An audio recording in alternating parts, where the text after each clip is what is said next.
Welcome to Fire Engineering Radio and to our show Pride and Ownership, the Love for the Job. I'm your host, Chief Rick Lasky, and just had a great trip. Went up and did a program up in Alaska, and I'm telling you, it's a couple times up there. We got a couple more going. My partner, John Salk, and I are going to go back up there. I don't care where you go there. What an incredible group of people. We had fun. It just, never had a bad program. I said that before. Never been anywhere where we've had a bad program. But what the brothers and sisters in there are just, they're like anywhere else. They're hungry for training. They love talking shop, talking about the job, and it was just a lot of fun. And I mean, not only is it a great place to go on vacation, but just what an incredible group of folks up there in the fire service, and just good times.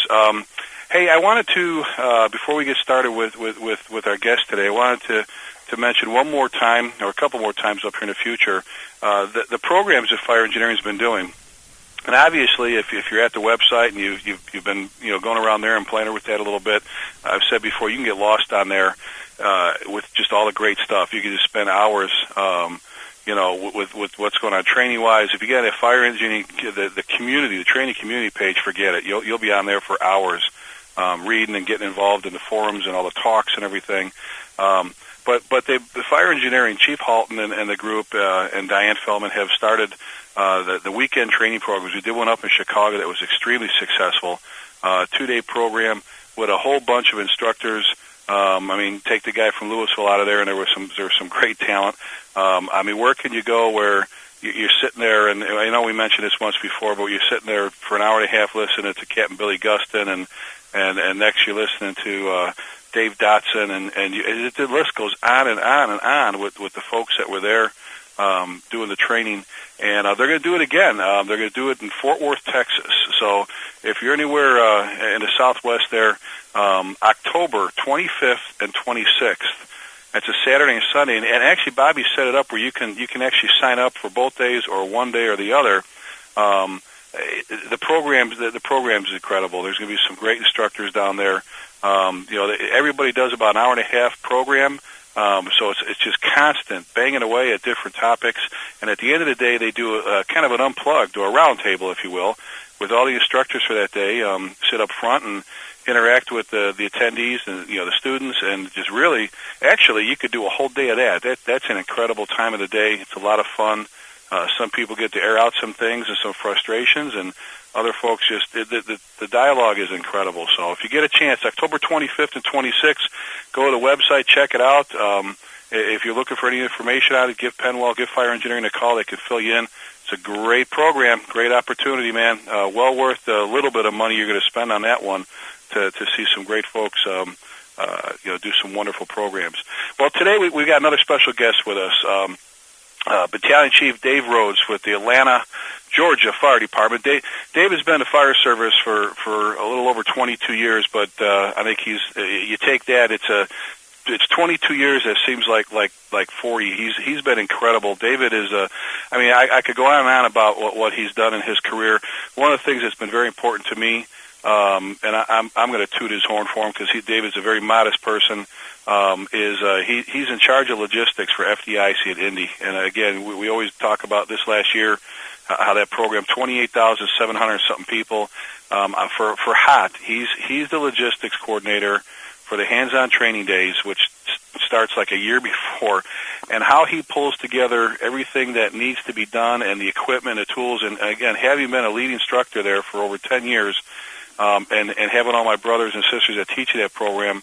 We've talked about this before as well. Without logistics, we're nothing. Whether it's on a fire ground or whether it's a training or whatever, and he just pulls things out of his sector. See all the time. You'll be short this, short that, and he'll say, "Don't worry about it, brother. It's on the way."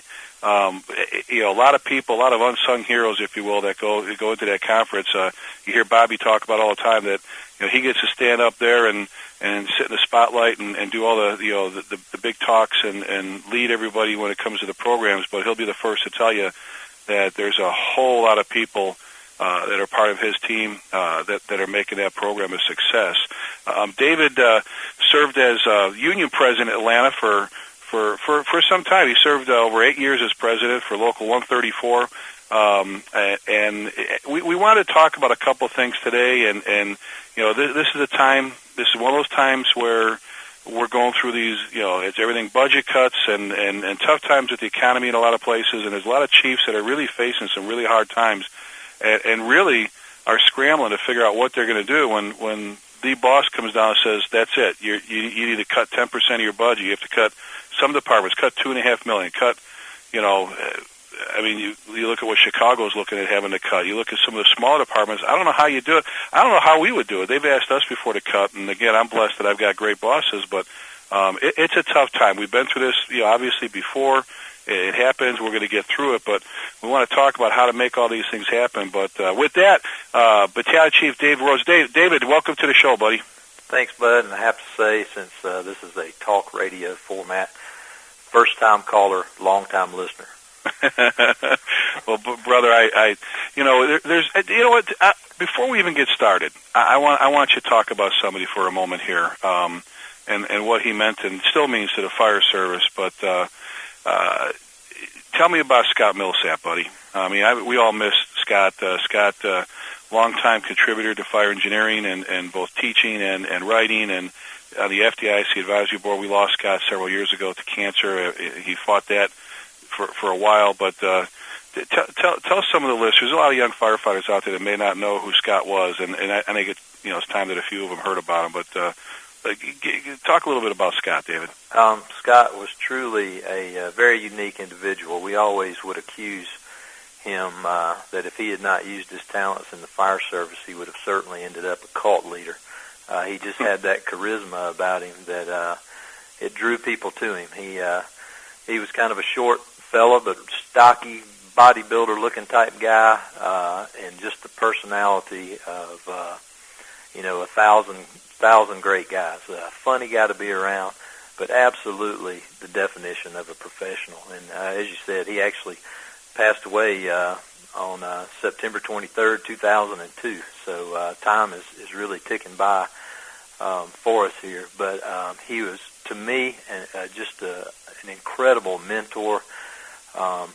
We spent hours and hours and hours teaching together, developing programs, and one of the things that I remember, of course, he knew he was in his final days, and one of his requests was that on his funeral program, he wanted the quote on there that "May the work I've done speak for me," and it truly does. There's so many of us here in Georgia that we still try to carry on his legacy. We got the Georgia Smoke Diver program back up and running. That was one of his babies that he took an existing program and took it to a whole nother level, and we've tried to do the same thing to keep that going. But he's just one of those kind of guys that to know him was to love him, absolutely, and he lived the definition of servant leader. Oh yeah, that was a phrase that we all talked about. I've actually gotten more into reading about it since he passed away and stuff, and the more I read and learn about it, the more if you were to look in the dictionary, his picture would be right there. Well, and David, you mentioned something that really tags him really well with it. People were drawn to him. I've got pictures of Scott at FDIC. In fact, if you remember the picture, he snuck up my daughter Emily when she was what was she, about 3-4 years old. My wife Jamie and Emily came to the show, and Emily, it's when the little kids' bunker gear came out, and we bought her a little pair of bunker pants. She had a white T-shirt on, and she went to help Auntie Diane Feldman at the fire engineering booth hand out magazines. She's sitting up on the counter, and Diane's got her saying, "Customers, people, here's a magazine." And she's all tired. She'd been doing it all day. She was up, in the hotel room, jumping on the bed the night before and goofing. And he just snapped a picture of her. I don't know if you remember that we had it blown up. She's sitting on the counter, fire engineering's counter, with her little bunker pants on, her hair up kind of in a little bun and kind of hanging there. And she's holding one of the magazines. She's kind of like hugging it. And you see this little blue-eyed, blonde little girl holding this magazine. And every time I'm looking at it right now, it's on my wall, I think of Scott. And David, one of the things he did for me, not only was he a brother, and just like you said, I don't know. I mean, what an incredible guy. When I was trying to make the decision, David, as to whether to leave Coeur d'Alene as fire chief and go to Louisville, because people that know me know how much I absolutely love Coeur d'Alene and the guys there and gals, and I just had Chief Kenny Gabriel on the show, and Kenny's another class act, and I love him to death. But it was hard. It was difficult. I mean, I wanted to move to Louisville to be near my son, another opportunity, but how do you leave such a great group of people and a wonderful department and mayor and council? And we were standing in the little walkway that goes from, what's the hotel right across the street, David, where we teach classes from the convention? Is that the Hyatt?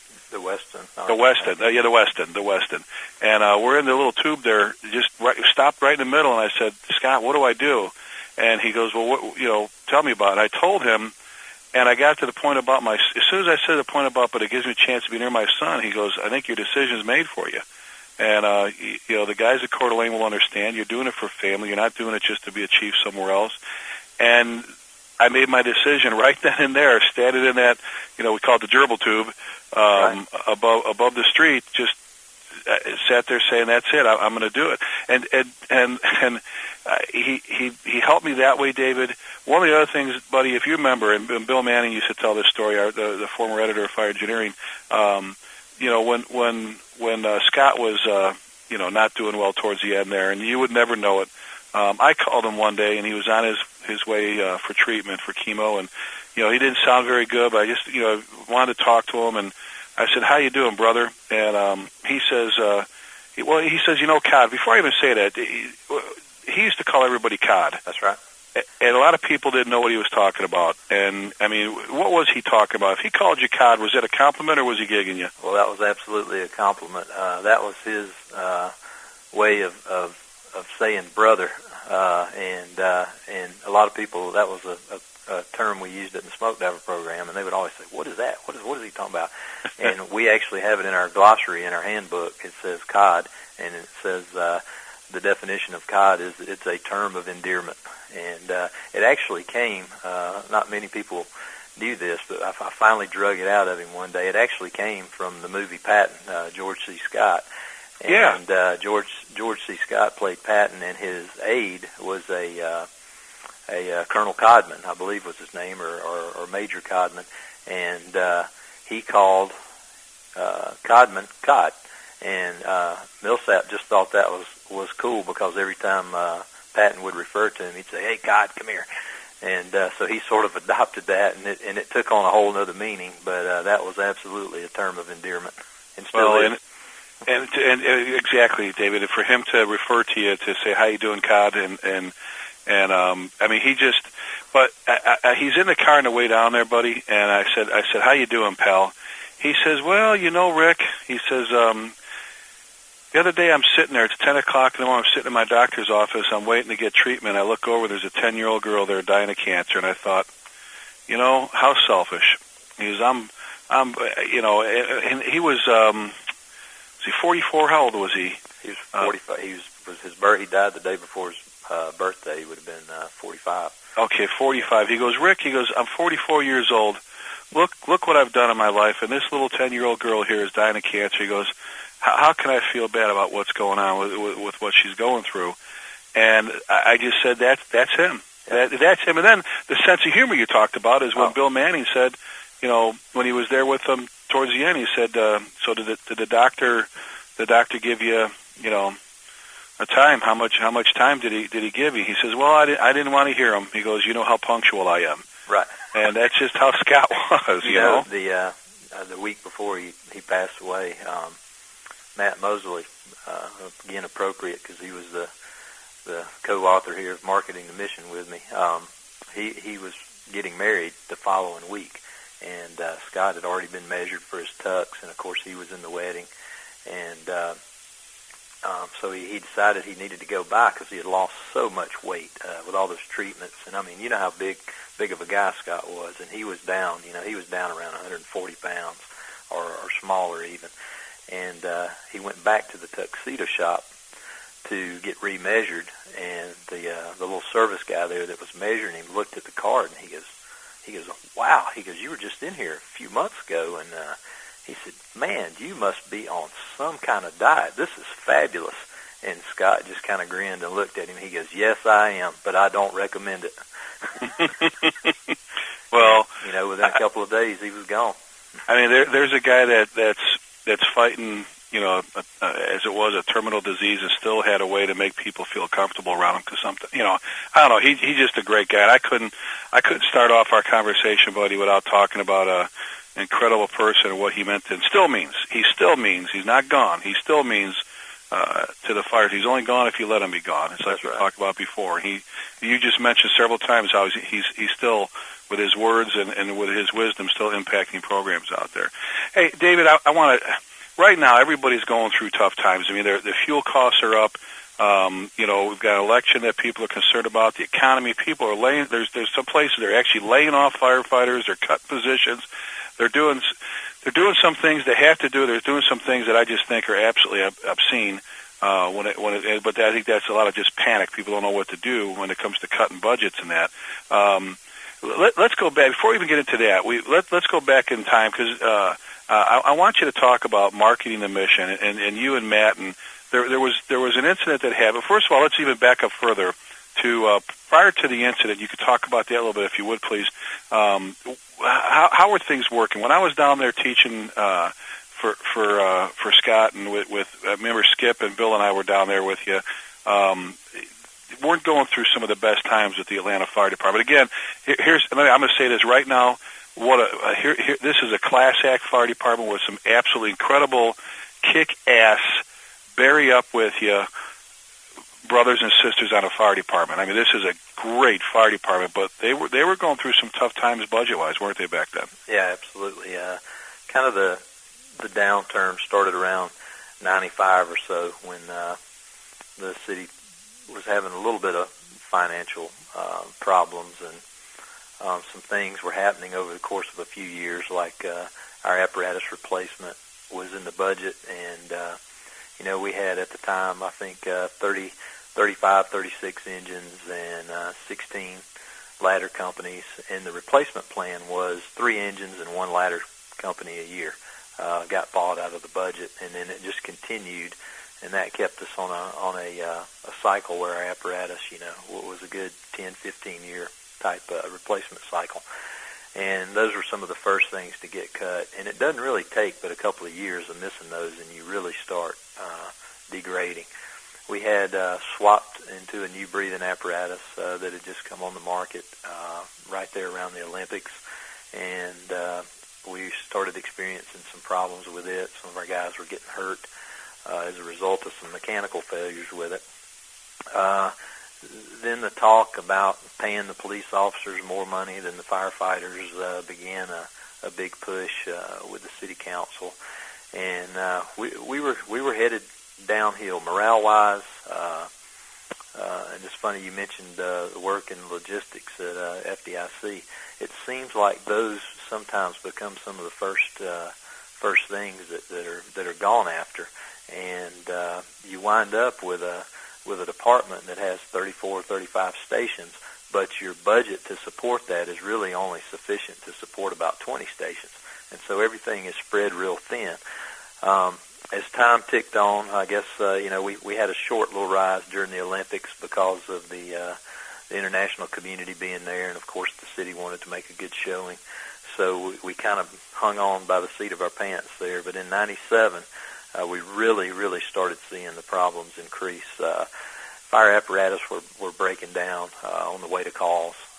Guys were having to get on the radio and go out of service. I remember one particular incident where guys were inside on the nozzle fighting a fire, and the truck just went down. And it was totally due to maintenance. And we were having those kind of problems all the time. Ladders setting up, and something being wrong, and the ladder would swing around and not stay locked on an aerial. And what had been cut out is things like pump testing, routine maintenance, ladder testing, and all that. All those things had sort of gone by the wayside due to budget cuts. And one of the side effects of those budget cuts happening like that is if they last long enough, then a new generation comes in and they haven't seen what's supposed to go on, and so we end up in this state of we don't know. And so you got some pretty good guys that may be in charge, but they don't know the actual job is supposed to entail, and they just go through the motions. And so we were really in a state of disrepair. Well, and David, real quick, and I don't know if you I remember it. I remember two things when I was there. One is the tape from the city council meeting about raises that year for the firefighters, and whether they were needed or not. And the other thing was that year, the tool budget that was set for the fire department. The tool budget, 35 stations at the time, right? Right. Do you remember what the tool budget was? It was under $10,000. It was like nothing.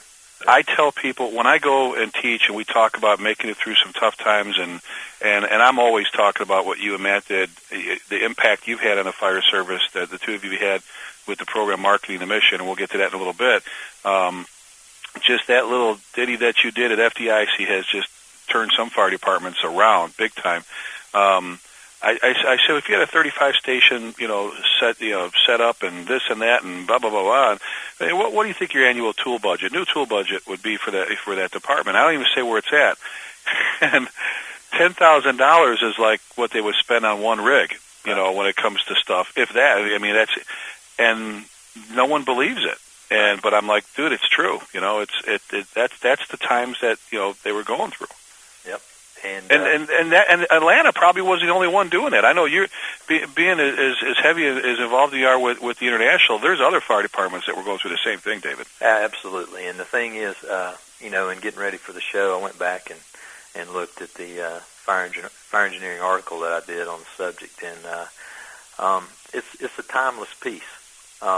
It could have been written yesterday, and it'll apply to some fire department. And I'm sure 50 years from now, the same will hold true, because it's at the core of the structure that we're in. We're in a political structure.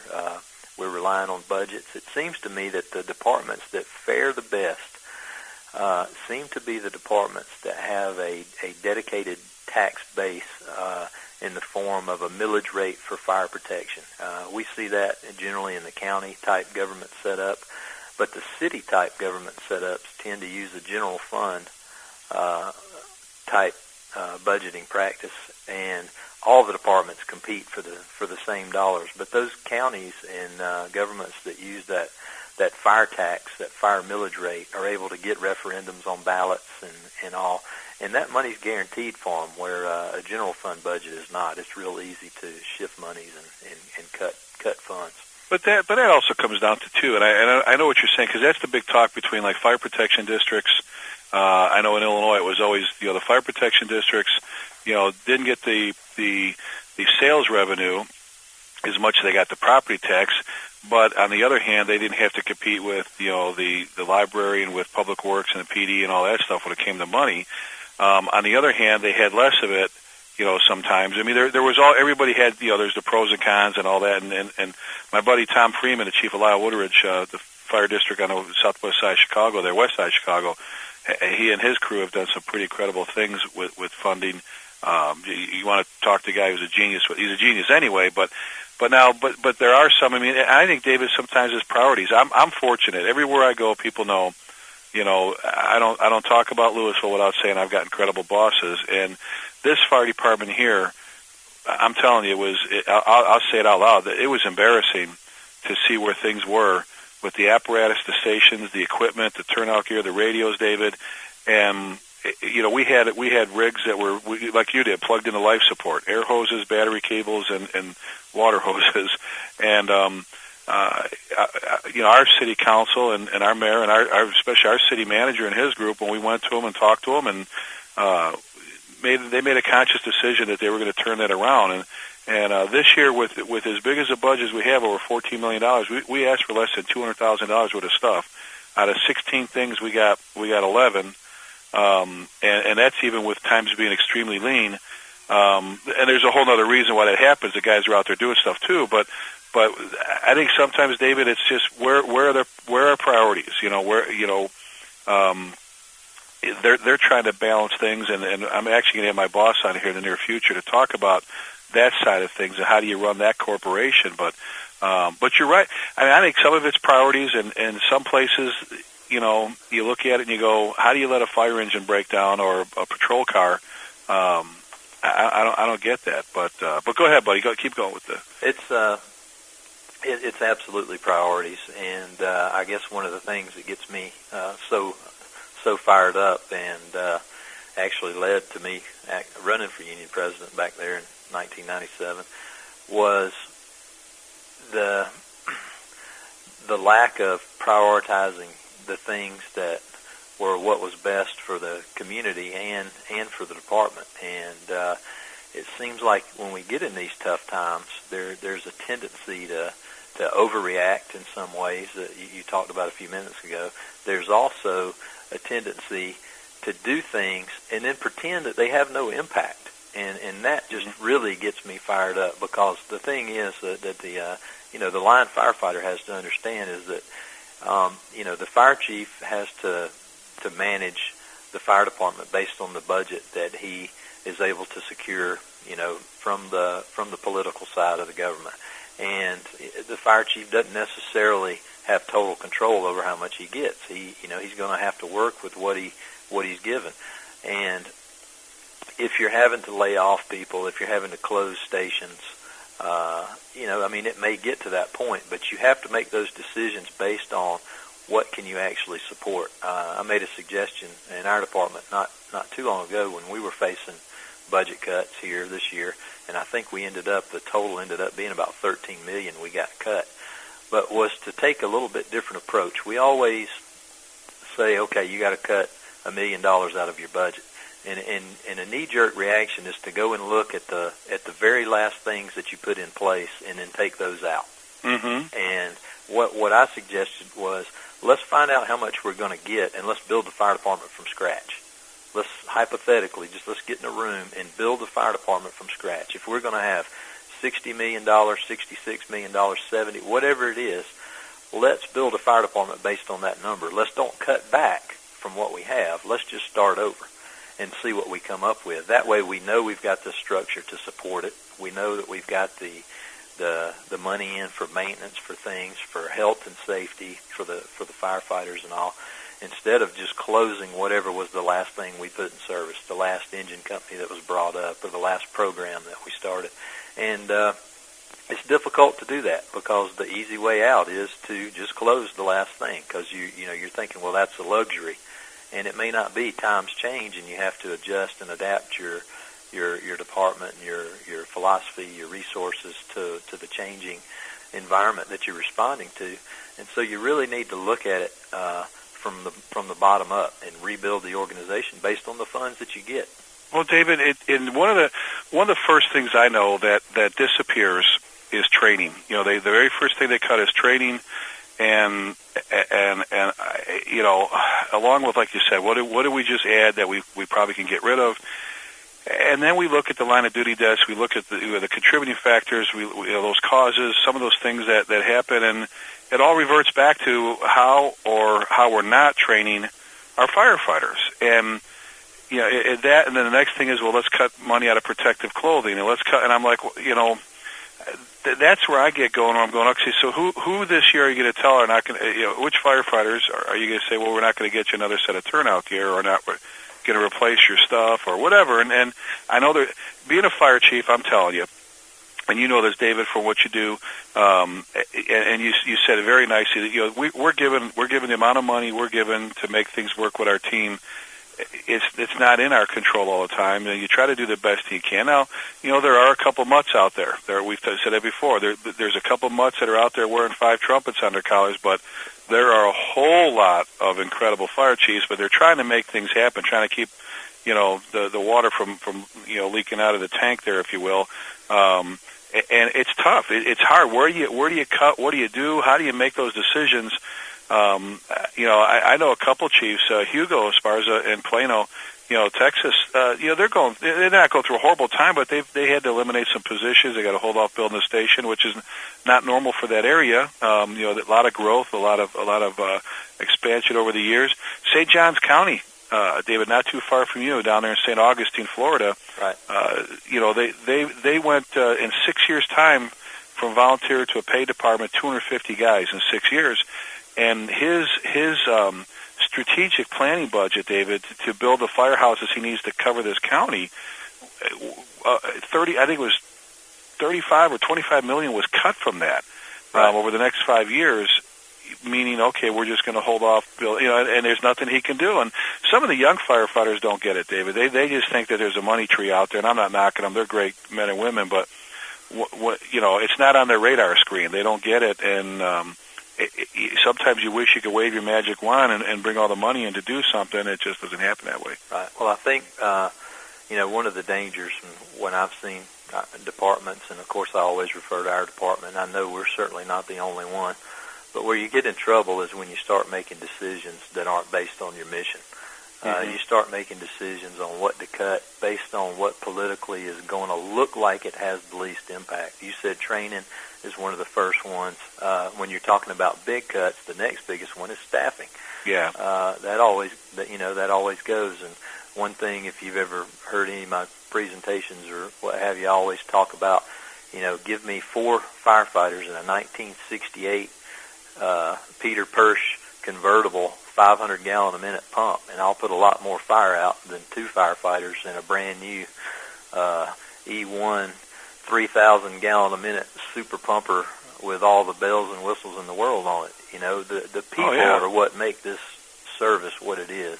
We put a lot of emphasis on equipment, and but if you're investing your money in your people and your training and development of those people, they can make resources work better for you, and you don't have to necessarily have the latest and the greatest. Of course, you got standard issues that you have to meet, but and I think what happens is our guys get so discouraged. We just bust their bubble and their morale when these things come about, and that takes us to internal marketing. And I think one of the biggest challenges for an organization going through those things is to communicate, the facts to the members. If you got a spokesman that's standing up in front of the TV cameras saying that closing these 2 fire stations will absolutely have no impact on our ability to deliver services, well, then you lose the trust of the members of your organization because they know it's just a flat out lie. Well, how do you, David? But how do you? Let's go from the local side, and again, I've always, I'm not trying to kiss up here because you're my brother and I love you, but I've always been very outward and outspoken, if you will, about how I thought you were the union president that you like to see a lot of guys like. You want to see, if you want to do things good, call David. In fact, I've referred a lot of people to you. Call David Rhodes. If you're looking how to run your local, call him. How do you handle that from the union side? You're the union president again, and again, I know the guys there really loved it when you were doing it, and so much so that they didn't they award you something or bestow upon you a title just not too long ago?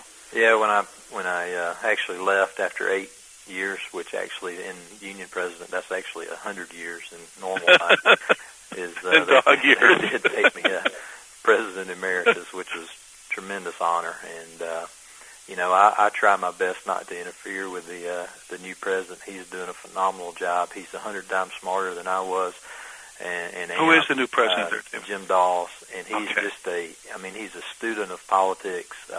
He's very in tune with everything that goes on. He actually is so dedicated that he moved his family into the city so that he could be more involved, with the city itself. And I just wish that I had his political skill back when I was doing it. I was having to learn through the School of Hard Knocks and made a lot of mistakes, but he's just fabulous in that area. Well, but how do you do it? How do you balance it? And I still want to we got some time left. I still want to get to why even you and Matt even went with the whole program, marketing the mission, how you got there.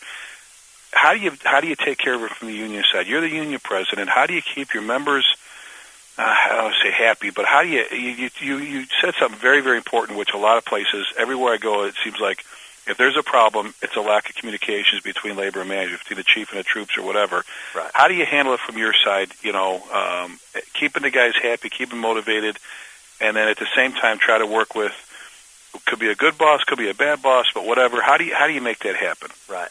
Absolutely takes a couple different approaches. One is if you've got a good boss and you got a great relationship, then that takes a lot of the pressure off because you're not competing.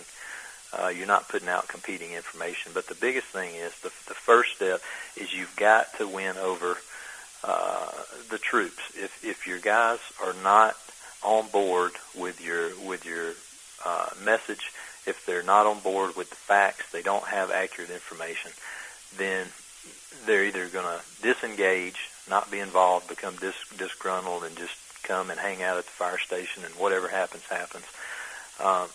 You've got to give them the right information, arm them with the truth. You can't embellish it. You can't make up things. You've got to just put the facts out there. If you close the fire station and it's going to impact response time, then you find out what the answers to that is. What is the effect? How is it going to affect the area? You get that to the members, and then you turn them loose. You beg them, and when I met Bobby Halton, actually it was in the bathroom at FDIC after our presentation. He goes, "Man, you just scared the crap out of a bunch of fire chiefs." Because what I said was, arm your firefighters with the truth, with valuable information, the right information, and turn them loose. Turn them loose. Encourage them to strike up a conversation at the grocery store. I use the thing. I forget how many times in the year that the Atlanta Fire Department goes to the grocery store for dinner. 33 stations times at least once a day, times 365 times a year. You're out there in the public, and if the little old lady comes up in the grocery store and says, "Hey, how's things going?" and you go, "Oh, everything's fine, thank you very much," and you just move on, you've just missed an opportunity. If you go to a call and it's not a life-threatening emergency, one of the million EMS calls for a stump toe or a pain or what have you that we go to, and we don't take the opportunity to talk to the folks about what's going on, then we're missing it.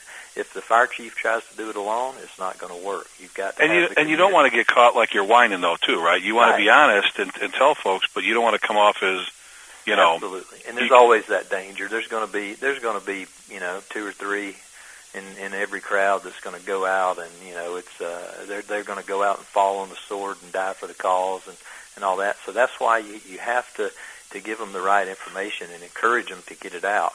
And the thing is, there's a difference in telling the truth and then being a doomsday alarmist.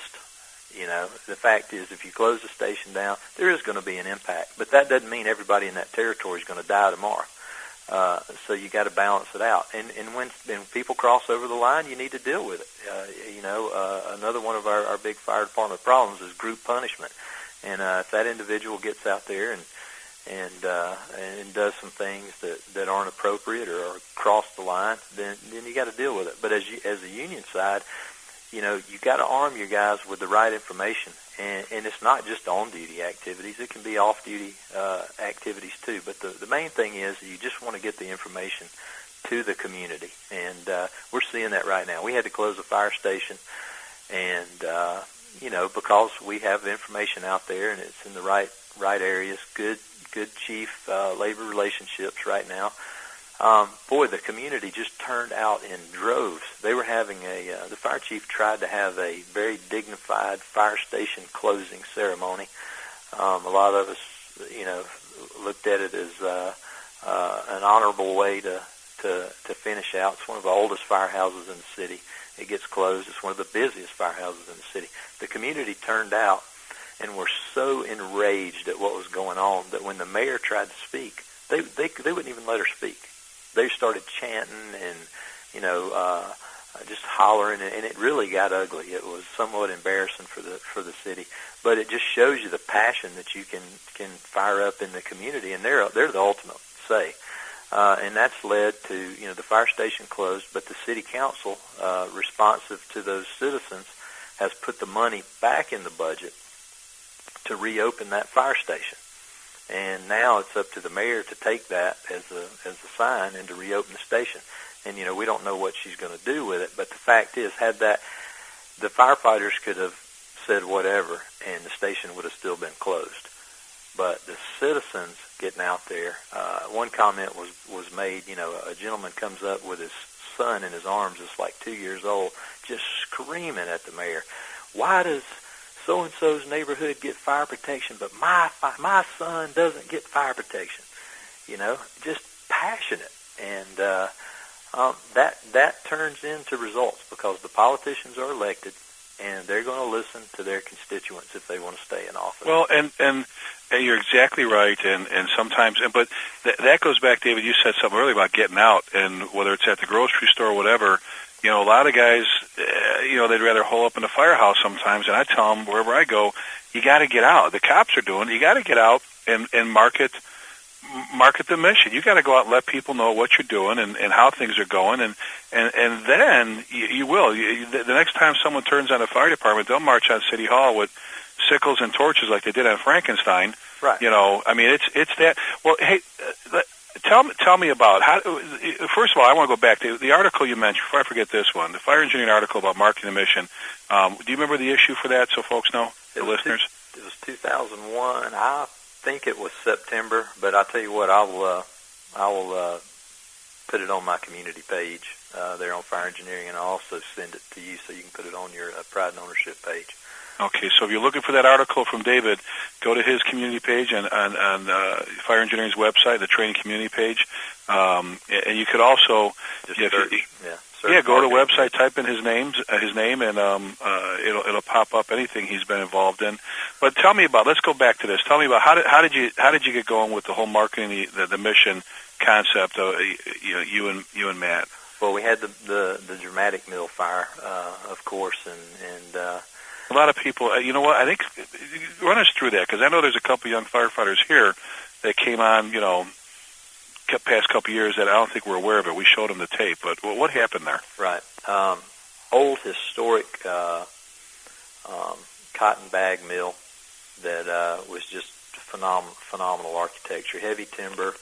It consisted of about 10 buildings on about 7 acres, and it was under renovation. It was the largest historical renovation in the country that was going on, and they're converting this old loft, old cotton mill into loft apartments.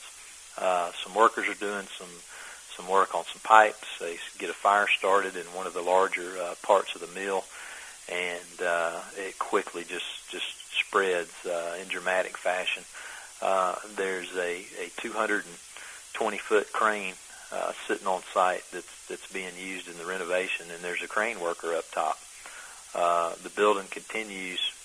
It becomes fully involved. It sets 20 plus houses on fire in the neighborhood. The prevailing winds were like 60 miles an hour that day, just blowing embers like crazy. Really the only way to get this guy off the crane was from a helicopter. It became a major incident, and this guy's stuck up on top of this tower crane. And a lot of national news. I remember that before even the rescue. We were watching it on television. Right. You had all the helicopters feeding in. It was live on CNN all over the country. And Matt, one of our firefighters from Squad 4, ironically, Squad 4 was shut down as part of the budget crisis this year. Yeah. He and the guys on the squad, they rigged up a helicopter that came from the Department of Natural Resources, our state resource, and basically it was a long line operation with no winch. Most of your helicopter rescues, are done with a winch, but he's just on a belly line on this helicopter hanging.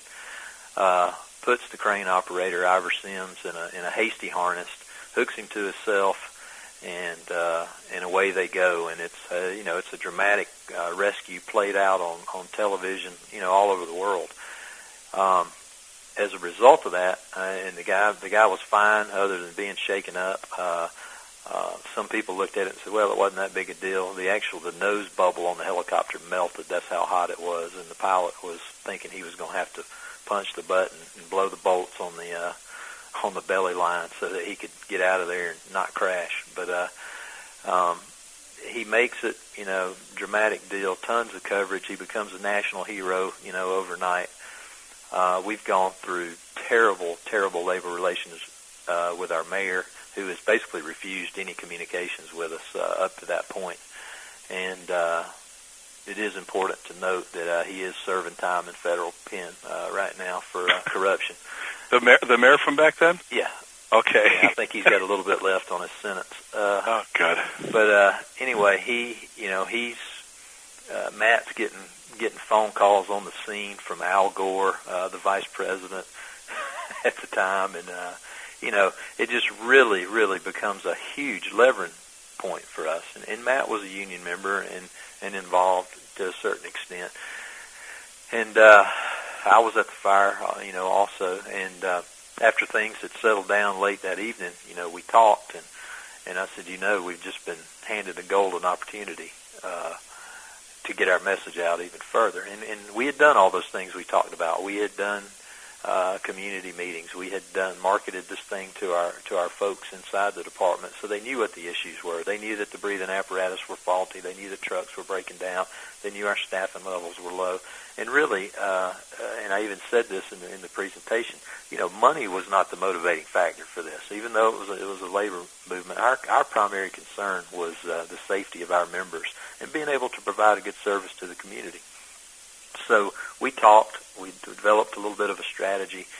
The next morning, of course, Good Morning America, the Today Show, everybody was in town, set up at Matt's firehouse to do live deals. And, of course, all the politicians, some that had voted against us on everything, wanted their picture taken with us, and it went on and on. So I guess the untold story here is that the chief of staff for the mayor and I were at the fire station, and Matt was in agreement with it. He wasn't anywhere around me, but basically we pulled a political power play, and it was, hey, we got 3 national TV shows here. We're about to go live on the air. Matt's not going on TV with anybody until you agree to meet with us. And there was quite a lot of profanity in the little generator room right there at Station 4, a little greasy generator room. Me and the chief of staff, fingers in each other's face, and the words were rolling, and he was telling me that I was nobody and I couldn't make political moves like that, and that it would be hell to pay, and on and on and on and on and on. And at the same time, Matt's telling the mayor, hey, look, you agree to meet with the union board, or I'm not going on TV this morning. And next thing you know, we're all buddies. A quick marriage of convenience. But things started to turn around. By the way, and I know it's on in your video presentation, but that rescue's also on YouTube too. So right. And it's incredible. I mean, it's incredible to watch that. But so here you are saying, look, and I guess it's desperate. Times call for desperate measure. You say, look, I'm like Matt's guy. He goes, I'm not going on TV unless you talk to us. Right. And that's all we asked for was a conversation. So you got that meeting. Demands. We got the meeting that afternoon. Walked out of that meeting. Of course, the mayor had totally changed his tune. He knew that he knew that we had the momentum, and again, all it was a leverage point. And I don't think it would have worked had we not put the groundwork in that the citizens didn't know what was going on. Because what happened is, as talk radio took this issue on, the day it was the hottest thing, people were calling in and saying, yeah, are they going to get their air bottles fixed? Or, they didn't even know what to call them exactly, but they're saying, are they going to get their trucks fixed now? And even though they weren't activists before, as soon as this incident happened, they all became activists for us. They were calling the radio shows. They were doing interviews in the community. And the theme of it was not so much what a great rescue it was and all. It was like, well, it's about time that these guys get what they deserve, because they've been fighting for it for a long time. So we go into the mayor's office with the board. The first thing he offers up is, he goes, let me apologize for not meeting with you guys for the last 6 years. Let's set the record straight. Let's start over. Now it's time for change, and all the good political rhetoric and all. He goes, first thing I want to do is offer you guys a $2,000 bonus, because we had lost parity with the police, $2,000 worth. And I think we shocked him, because as soon as he said that, I said, Mr. Mayor, I said, that's good. We appreciate that. I said, but that's not why we're here. And I said, our guys definitely will take a $2,000 bonus as a peace offering. That's great, but we're more concerned with our trucks breaking down on the way to calls, with our air packs breaking down while we're inside fires. And frankly, if those things don't work, that $2,000 is no good to one of our guys if they're dead. Right. And he didn't know what to say. I mean, he was just like, wow, because unions are supposed to just be about pay, and breaks and all that stuff. So, in a way, I think we were doing the job of fire chief is trying to provide the initial basic needs of the department. That the fire chief had asked for all these things, but hadn't been able to pull off because he didn't have the leverage at the time. So we walked out of there, and it was just phenomenal in that he'd say, well, what is it you need? We said, we need new breathing apparatus. And we were prepared. We'd done our homework. When we said we needed something, we had the spec. We had everything ready to go. We threw it on the table. He throws it to his chief of staff and says, make it happen. Wow. We supported the fire chief in that the fire chief had put a total apparatus replacement plan together, moving us to a lease purchase where we got all our apparatus replaced at one time. It had sat on the table for a couple of years. The mayor says, make it happen. And so within just a matter of months, things started happening. I think we had the breathing apparatus in about 5 months. Total replacement, a department with 1,100 firefighters at the time, total replacement of breathing apparatus.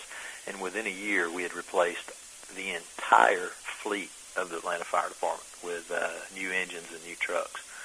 And so, yes, it was a leverage point. That's the whole point of our presentation that we did was you have to be ready for those things to happen because you have incidents in your community every day. They are not always headlines like that, but they're incidents all the time. And if you don't get the truth out there, if you're having problems, then when something happens, the fire department's going to be responsible for that. Right. If the fire department's not saying, hey, look, our trucks are breaking down, and then the truck breaks down and somebody gets hurt, the reporters are going to dig up the maintenance records. They're going to dig up, they're going to interview, they're going to go back, and you're going to have the egg on your face.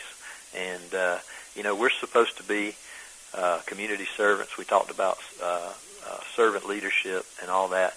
If we're not telling the truth and actually explaining the consequences of decisions, if we're not making budget cuts based on what's best for the community, what's best for the department to keep the mission of the department going, and we're cutting things like testing aerial apparatus and turnout gear and training and all that stuff. We have to be big enough leaders to stand up and say, you know what, you gave us a budget for a 20-station department. I know we're a 25-station department, but the only thing we can do if we're going to provide a service is we can only operate 20 stations. And that's a political hot potato because the politicians would rather have one man in 30 stations and pretend that they have what they need to make it happen than to make those tough choices. Well, and some of it comes down to too is again, you've got the politicians that get it and they're really doing a great job with it, but I think some of them, David, they how do you explain to them why 4-person staffing is better than 3 and why, oh my God, 3 is so much better than 2, that just getting, 5 pieces of apparatus there with 6 people doesn't make it, Right. It's hard. It's hard getting that point across sometimes. And on the other side, they've got people in the community screaming at them about not raising taxes and all that. But I think if you look at the citizens, the questionnaires, the studies they do, the 2 things that they always say that they want to see kept, strong and steady are their protection, both law enforcement and the fire service. They want people to come and get them when they're sick and when their house catches fire, and they want people to protect them from bad guys. Right. Well, I think the way you do it is, first of all, you have to know it. If you're going to be the one over there talking, you have to believe that a 4-man engine company is what you need, and you have to be able to explain the benefits, the percentage of effectiveness, all the things. I go back to that you remember the old green city manager's handbook, Managing the Fire Service or whatever. It's old, and boy, they hate when I quote it because it came from the city county managers, but it lays it out. 5-person crew, 100% effective. 4-person crew, 85, I believe it is, percent effective. 3-person crew, it just drops drastically down to 60-something% effective, or 35% effective. It just drops tremendously, and that's old information. Yeah.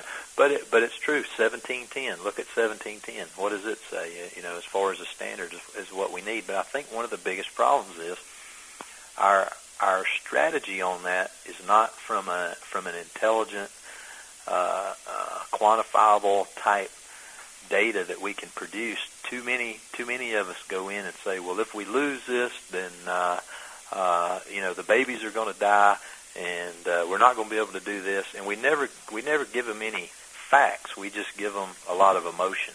And you've got to have facts. And the more, the further time moves along, the more professional folks become, then the more professional and quantifiable your information has to be.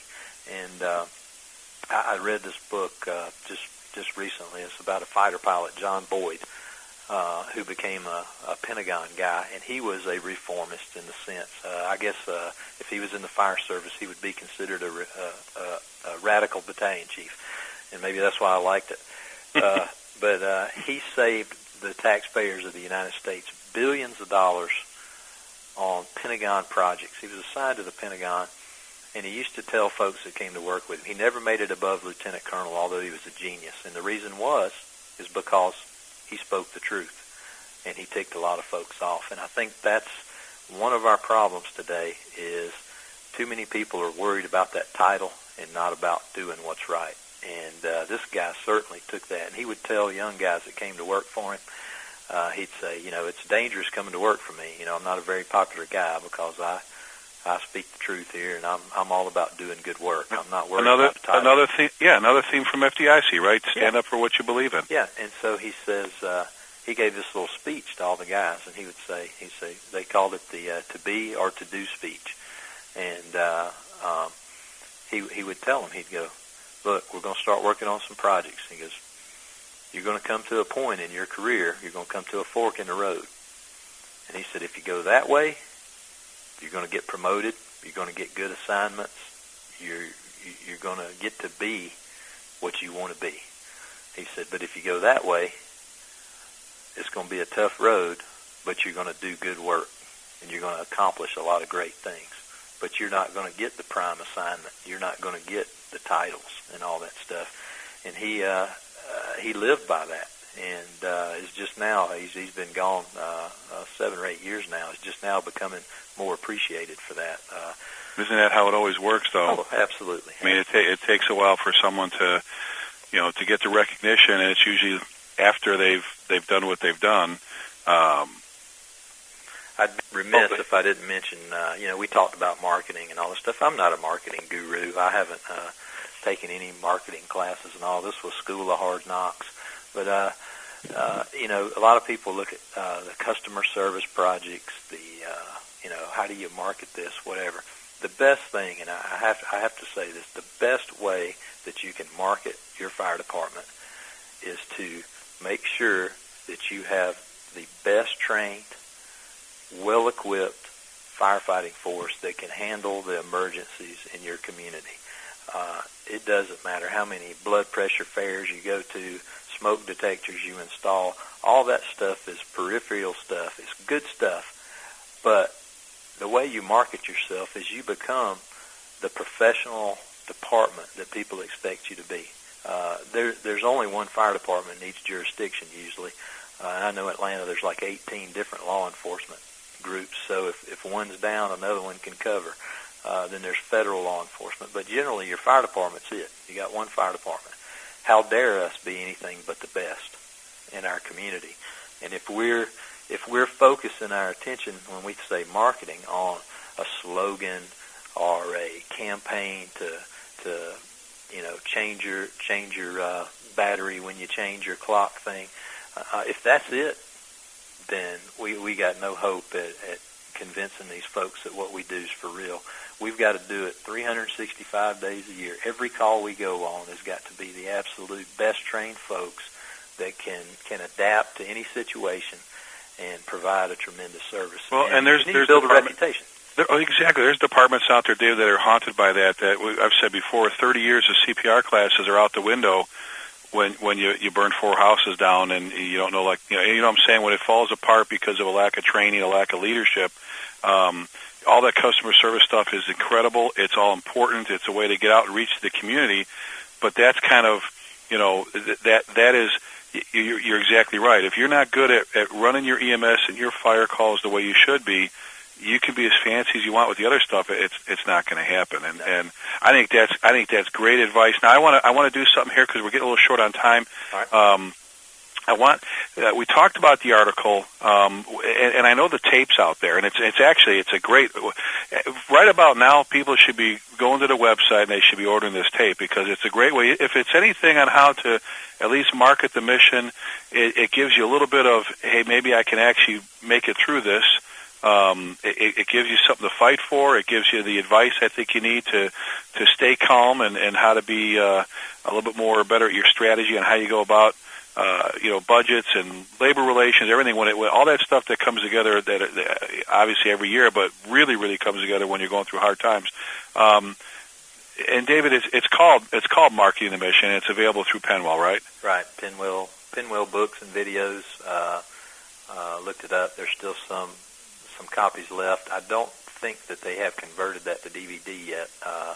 So you just have to check so you make sure you got an old VCR player still working. Most fire departments are still operating that way with their budgets, but it is. It's a great tape with David and Matt, and the program they put on at FDIC that year was just. I remember I was sitting on the edge of my seat, and I already knew the whole story, and I was like, this is just awesome. If you don't have a copy in your department, you need to get it. Trust me, you won't be disappointed. David, lastly here, as we're finishing things up, Atlanta's going through some tough times right now with budgets again. What would you say to your brothers and sisters in Atlanta to kind of, what would be the David's, you got a great union president there. You said, things are, he's taking care of business. But if I was an Atlanta firefighter, what would you tell me? I'm a young firefighter coming on a job there. What advice would you give me to on how to hang in there through these tough times? Well, the most important thing to do is to realize that you're there to do a job. You are a public servant. You've got to live the servant leadership mantra. And what that means is that no matter how tough the times get, there are certain things that are beyond your control, and how much money's in the budget is definitely something that the line guy has very little impact on, other than these things that we talked about, creating that image. You have to remember that your fire station didn't do it to you. Your brother firefighters didn't do it to you. The hose on your equipment didn't do it to you. Your facilities. So you don't take it out on each other by not taking care of your equipment, not being ready, by stopping training and just giving that I don't really give a crap attitude. If you do that, then certainly even worse times are ahead. What you have to do is you have to just buckle down. You got to do 10 times what you were doing before. One, to keep your mind off of how bad the things are getting, but keep training. Immerse yourself in training. Spend a lot of time communicating with each other and making sure to keep each other pumped up, because when the fire comes in, somewhat similar to the Black Hawk Down quote, is all we have is each other. And if we're not banded together on the scene and unified and doing the things that we have to do, keeping our equipment in service, keeping our skills sharp, then every time we have some little budget crisis, then the whole world is going to fall apart. So you got to stay strong. You never give up. And basically, you charge in both directions. You get out there in the community and you tell them the facts and make sure that they're on your side, and you make sure that you're on top of your game. because there's nothing worse than a critic of a system who has their own faults and maybe isn't taking care of the things that they should be taking care of. So make sure you've got you're right. Make sure you've got an understanding of everything, because the worst thing you have is when the citizens say, well, and ask you a question, you go, well, I don't know. I just know that we're getting screwed or whatever. It's you've got to be educated with that. That's right. And Tom Brennan told this story a million times, but one of the keys to this we talk about in the presentation is the company officer. The company officer is the PIO for the department, for the guys, and the attitude of the company officer is so often the attitude of the guys, and so that company officer's got to really show some strong leadership and keep the guys going in a positive direction, because if you don't, then all the citizens see is just disgruntled firefighters that want more money or are always ticked off if they don't get their way. And you got to take the high road and maintain your professionalism.